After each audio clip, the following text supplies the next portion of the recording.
এই একটা পাপ যদি কেউ না করে ইনশাল্লাহ সে জান্নাতে যাবে, যতই পাপ করুক না কেন। বাসায় মা বোন যারা আছে অনেকেই দেখা যায় চুল আশ্রয় চিরুনি পরে গেলে বলে আজকে মেহমান আসবে। কি আসবে আজকে? মেহমান আসবে আজকে বললেই সে বাসা থেকে বের হচ্ছেন, আপনার পাঞ্জাবিটা একটু আটকে গেছে, আপনার স্ত্রী বলছে একটু বসে যান, অমঙ্গল হতে পারে, বসে বাস মুশরিক, শিরক হয়ে গেল।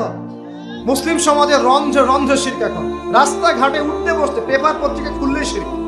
পেপার খুলবেন রাশিফল, সিংহ রাশি কন্যা রাশি, দিনটা কেমন যাবে বিশ্বাস করলেই মুশরিক হয়ে যাবে। রাস্তার পাশে টিয়া পাখি দিয়ে ভাগ্য পরীক্ষা করছে, হাতটা দেখে দেন তো ভাই কি আছে, বললেই শিরক হয়ে যাবে।